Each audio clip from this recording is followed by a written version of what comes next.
दररोज केस गळताना पाहून तुम्हाला देखील भीती वाटते का की आपलं देखील टक्कल पडेल आणि केस इतके जास्त पातळ झालेत की आरशामध्ये स्वतःला पाहायला देखील चांगलं वाटत नाही. पण आजपासून तुमच्या केसांमध्ये अप्रतिम असे बदल सुरू होणार आहेत, तेही अगदी सोप्या पद्धतीने आणि जे की तुमच्या किचनमध्ये अगदी इझिली अवेलेबल आहेत. फ्रेंड्स, फक्त 3 गोष्टींचा वापर करून मी तुम्हाला आज एक जबरदस्त अशी रेमेडी सांगणार आहे, ज्यामुळे तुमचे केस अगदी सिल्की, शायनी आणि स्मूथ होतील आणि सोबतच तुमची केस गळती देखील पूर्णपणे थांबेल.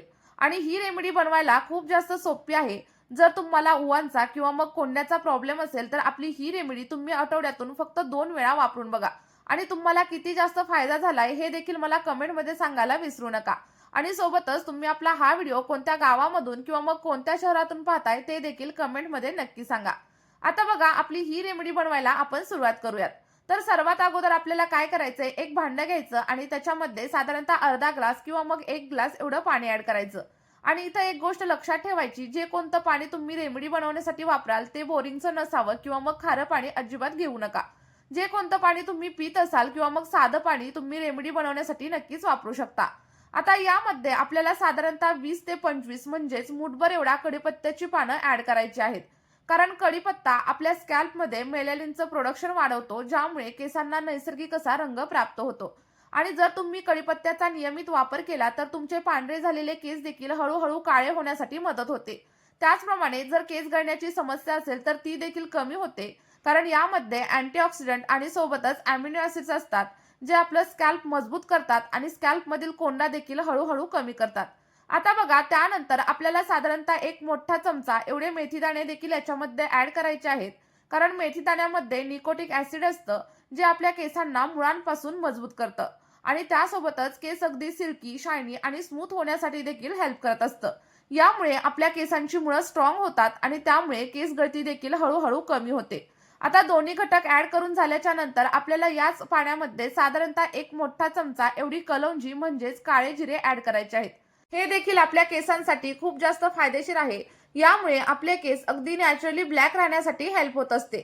आणि जर का तुमचे केस अकाली पांढरे झाले असतील तर ते केस देखील काळे होण्यासाठी आपल्याला मदत होत असते. आता हे सगळं काही ऍड करून झाल्याच्या नंतर सगळ्यात शेवटी आपण याच मिश्रणामध्ये साधारणतः 1 मोठा चमचा एवढी चहापत्ती ऍड करणार आहे. साधी घरामध्ये तुम्ही जी कोणती चहापत्ती वापरत असाल ती इथं वापरली तरी देखील चालेल. फक्त एक गोष्ट लक्षात ठेवायची, चहापत्तीमध्ये कोणताही फ्लेवर वगैरे ऍड केलेला नसावा. आणि चहापत्तीमुळे आपले केस अगदी मऊ, स्मूथ आणि चमकदार होण्यासाठी हेल्प होत असते. सोबतच आपल्या केसांवरती एक हलका असा रंग देखील येतो. आता सगळं काही पाणी आपल्याला गॅसवरती ठेवायचं आहे आणि त्यानंतर अगदी मंद आचेवरती साधारणतः 4 ते 5 मिनिटं छान असं उकळून घ्यायचं आहे. आणि तुम्ही इथं बघू शकता, आपलं पाणी हळूहळू गरम होतंय आणि जसं जसं पाणी गरम होतंय तेव्हा पाण्याचा कलर देखील इथं चेंज होताना तुम्ही पाहत असाल. याचा अर्थ काय होतो की आपण जे काही घटक याच्यामध्ये ऍड केलेत त्यामधील सगळी काही पोषक तत्व हळूहळू आपल्या पाण्यामध्ये इथं उतरण्यास सुरुवात झालेली आहे. साधारणतः 5 ते 6 मिनिटं झाल्याच्या नंतर आपल्याला याच्यामध्ये एक मध्यम आकाराचा कांदा देखील ऍड करायचा आहे. आणि कांदा घेताना एक गोष्ट लक्षात ठेवा, शक्यतो डार्क रेड कलरचा किंवा मग डार्क पिंक कलरचा, गुलाबी कलरचा कांदाच इथं वापरा.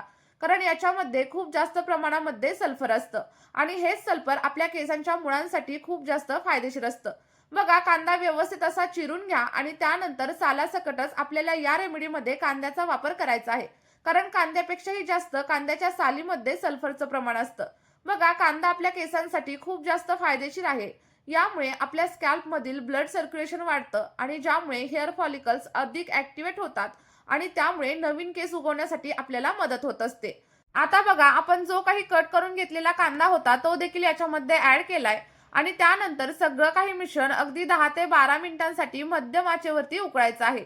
आणि आता तुम्हाला इथं एक प्रश्न पडेल की नक्की हे मिश्रण किती वेळ उकळायचं.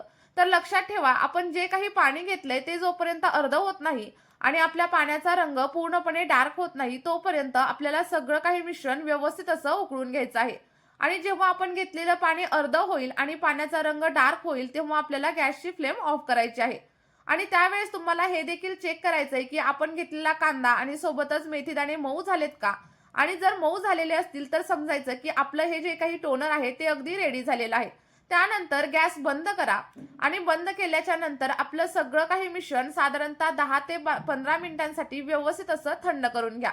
बघा, थंड झाल्याच्या नंतर आपल्याला एखाद्या स्ट्रेनरच्या साहाय्याने किंवा मग जर तुमच्याकडे कॉटनचं कापड वगैरे असेल, तर त्याने आपलं सगळं काही टोनर तुम्हाला गाळून घ्यायचं आहे. जर तुमचे केस खूप जास्त कोरडे झालेले असतील, केसांमध्ये स्प्लिट एंड्स आलेले असतील, तर आपला इथं जो काही चोथा उरेल, म्हणजे जे काही मेथी दाणे आणि कांदा उरेल ना, तो फेकून वगैरे अजिबात देऊ नका. त्याला मिक्सरच्या ग्राइंडरमध्ये व्यवस्थित असं ग्राइंड करून घ्या आणि ती पेस्ट तुम्ही केसांवरती अर्ध्या तासांसाठी अप्लाय करा आणि त्यानंतर अर्ध्या तासाने अगदी माइल्ड शॅम्पूने हेअर वॉश करा. बघा, कोंड्याची आणि सोबतच स्प्लिट एंडची समस्या हळूहळू कमी होण्यासाठी तुम्हाला हेल्प होईल. आता बघा, आपलं जे काही मॅजिकल असं टोनर आहे ते इथं रेडी झालेलं आहे आणि हे अगदी थंड आहे. आणि या टोनरला जर आपल्याला आणखी जास्त प्रभावी बनवायचं असेल, तर यामध्ये आपण साधारणतः 2 चमचे एवढं कोकोनट ऑइल ॲड करणार आहे. तुम्ही इथं बदामाचं तेल किंवा मग ऑलिव्ह ऑइल देखील नक्कीच वापरू शकता. कारण बघा, यामुळे काय होतं, आपल्या केसांना पोषण मिळतं आणि नारळाचं तेल आपल्या केसांना नैसर्गिक अशी कंडिशनिंग देण्यासाठी हेल्प करत असतं आणि त्यामुळे आपल्या केसांमधील कोरडेपणा देखील हळूहळू कमी होतो.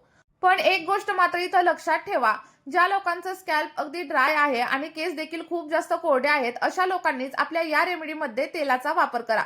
पण ज्यांचे केस खूप जास्त ऑइली राहतात, स्कॅल्प ऑइली राहतं आणि त्यामुळे कोंड्याची समस्या होत असेल, तर त्या लोकांनी इथं तेलाच्या ऐवजी लिंबाच्या रसाचा वापर करा. साधारणतः अर्धा चमचा एवढाच लिंबाचा रस आपल्या या टोनरमध्ये ॲड करा आणि त्यानंतर स्कॅल्पवरती अप्लाय करा.